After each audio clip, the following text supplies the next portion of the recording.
Anytime I see a discussion about low light performance, whether it be on YouTube or on Reddit or on Facebook forums, one of the first things people start talking about is sensor size. And this is kind of crazy and it doesn't really make a whole lot of sense because the most important thing when it comes to low light performance, regardless of the sensor in your camera, is the lens that you're using. The lens is far more important than the sensor size. So I'm going to give you a real world example of full frame versus APS-C. And the full frame camera here costs about $3,200 and the crop sensor camera costs about $1,600.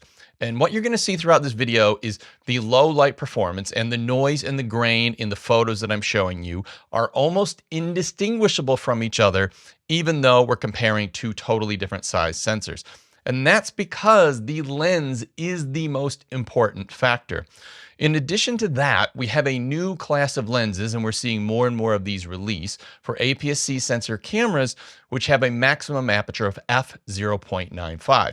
What that means is they allow more light in to hit the sensor, thereby helping to negate the advantage of the larger sensor of the full frame camera. And while there are also f/0.95 full frame lenses, you will find these are either prohibitively expensive or they render very poor image quality if they are anywhere near affordable. And the two lenses I'm using for this video are the Sony 35mm f1.8 and the ZY Optics 20mm f/0.95, which is about a 30mm full frame equivalent. Now, the ZY Optics lens was sent out to me at no cost to myself. This is not a paid or sponsored video, and ZY Optics had no say in the making of the video. And the ZY Optics lens is a brand new release lens. It's only available direct from the manufacturer at their website, so we'll put that link in the description down below. Just because a lens like this negates many of the low light performance advantages of a full frame camera doesn't mean it's perfect, and it does have some disadvantages, and I will come back to those later in the video. But I want to go over what I see as the three key reasons that you would want to use this crop sensor setup over a comparable full frame setup. And the first thing is, and for the vast majority of people out there, is the price. We're talking about a camera and lens combination that is about half the price of the full frame setup. And this is something that I often see when people talk about, full frame versus APS-C, particularly a lot of professional YouTubers out there. And then they just say, full frame is better low light performance, get that. Completely ignoring the fact that price is a major equation in most people's buying decision.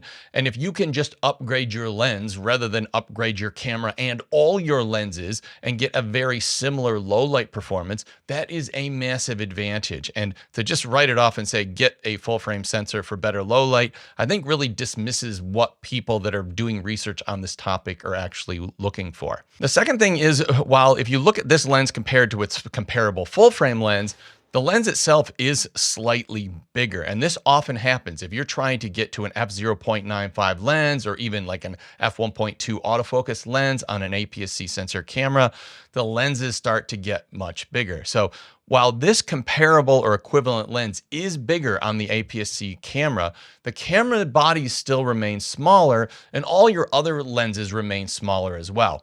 This means if you're in a situation where you do want a small compact setup, you still maintain that small compact body and all of your other smaller lenses.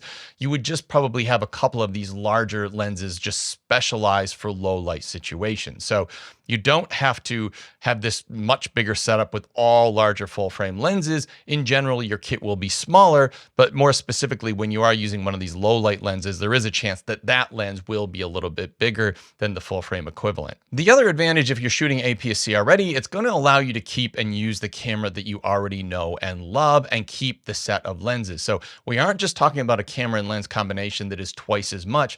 We're talking about the hassle and struggle of getting rid of an old camera system, learning a new camera system. And when it comes to Fuji shooters, the next step up from this is a medium format camera. So I think a lot of Fuji shooters want to stick with their Fuji APS-C sensor camera.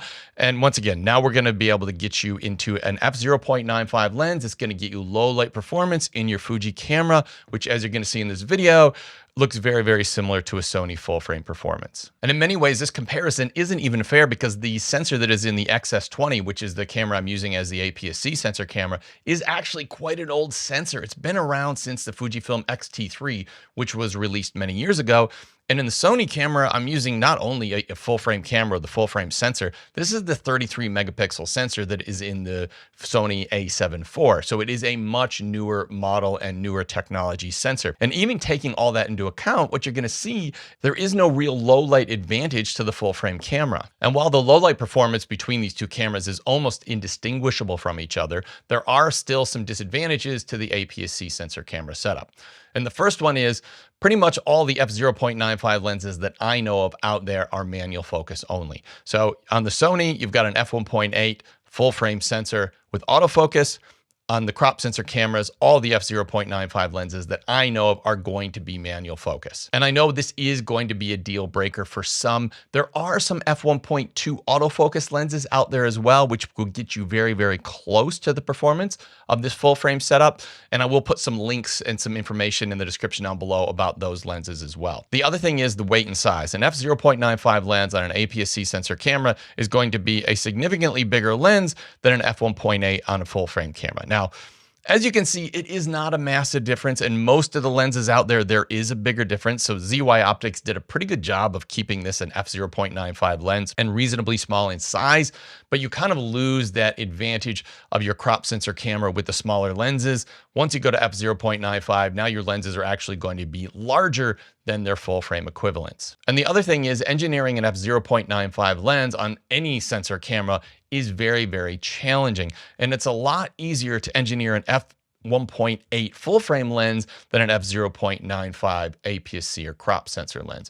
And the result of that is it's a lot easier to make a lens that performs better as far as sharpness and detail goes, flare performance, chromatic aberration.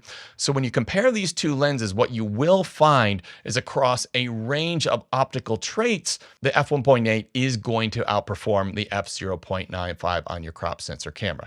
Now, in most practical situations, you will not be able to tell the difference, but if you are a pixel peeper and you're absolutely looking for little bits of chromatic aberration and you're zooming into 300%, you will find that the full frame setup is going to outperform the crop sensor setup. So ultimately, I think this new class of f/0.95 lenses that we're seeing on APS-C sensor cameras is actually going to save a lot of people a lot of time and money, because it's going to allow crop sensor camera users to stick with the cameras that they already know and love. It's going to allow people that are on a budget to get results that in practical terms are on par with full frame cameras for about half the price. And it's going to allow Fuji users to stay with Fuji instead of worrying to going up to Canon, Nikon, or Sony. Now, if you love the idea of better low light performance, but you are scared to death of manual focus, I've just thrown a video on screen now. This is an f/1.2 lens that doesn't allow quite as much light in, but it does give you autofocus, and it is an excellent low light option for APS-C sensor cameras.